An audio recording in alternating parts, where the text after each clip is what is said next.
படிக்கிறேன் அம்மா ஆமா. இப்போ நீ மட்டும் 99 மார்க் வாங்கியிருக்கேன், இவன் 50 மார்க் தான் வாங்கியிருக்கான்னு கேட்டாரு.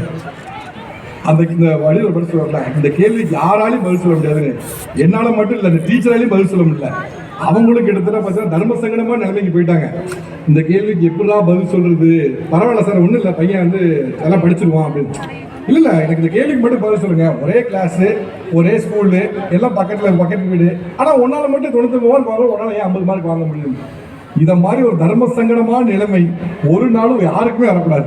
நான் அந்த ஒன்றுக்கு மட்டும் தான் எங்கள் அப்பாவை கூட்டு போனேன். அதுலேருந்து கூட்டு போகிறதே இல்லையே. ஒன்று எங்கள் அம்மாவை கூட்டு போகிறது, இல்லைன்னா யாருமே ஊரில் இல்லைன்றது. நான் அத்தை வீட்டிலேருந்து வரேன், மாமா வீட்டிலேருந்து வரேன்னு போய் சொல்லிடுறது. ஏன்னா இந்த மாதிரி தர்ம சங்கட நிலைமை யாருக்கும் வரக்கூடாது. ஸோ அப்படியே நிலைமையெல்லாம் ஃபேஸ் பண்ண ஒரு காலகட்டம் இருந்தது. இப்போ என்ன ஆயிடுச்சு அப்படின்னா, டீச்சர்ஸ் கிட்டையும் போயிட்டு என் பையன்கிட்ட என் பொண்ணுக்கிட்ட ரொம்ப ஸ்ட்ரிக்டாலாம் இருக்காதீங்க, நீங்கள் பக்குவமாக சொன்னாலே கேட்டுப்பான், அவன் மனசு போனாத மாதிரி நடந்துக்குங்க. இப்படி எல்லாரும் மனசு போனாமல் நடந்துக்கணும் அப்படின்னா உங்களுடைய மகன் புரோட்டன் செடி மாதிரி தான் இருப்பான். புரோட்டன் செடி மாதிரி தான் இருப்பான். இல்லை போன்சாய் செடி மாதிரி அந்த மாதிரி தான் இருப்பான்.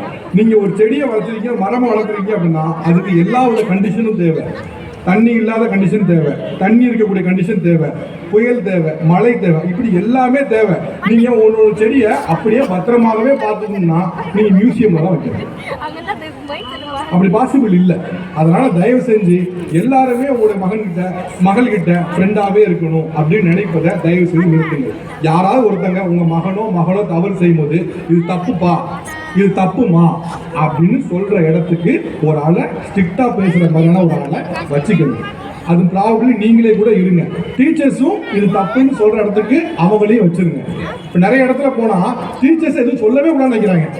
டீச்சர்ஸ் எதுவுமே சொல்லக்கூடாது, சும்மா காட்டிட்டு அடிச்சிடக்கூடாது.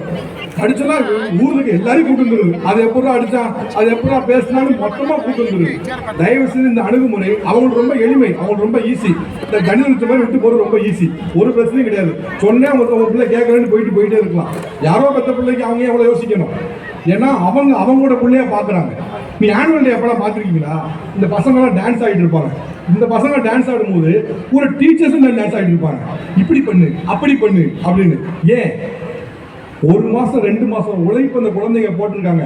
கூடவே சேர்ந்து அவுட்புட் நல்லா வரணுங்க அக்கறை அந்த டீச்சர்ஸுக்கு இருக்கு, அந்த குழந்தைங்களுக்கும் இருக்கு.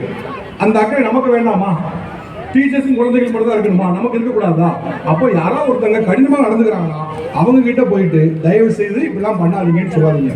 இன்னும் சொல்ல போனா முன்ன 4-5 குழந்தைகள் இருந்தாங்க. இப்போ நம்ம வீடுகளில்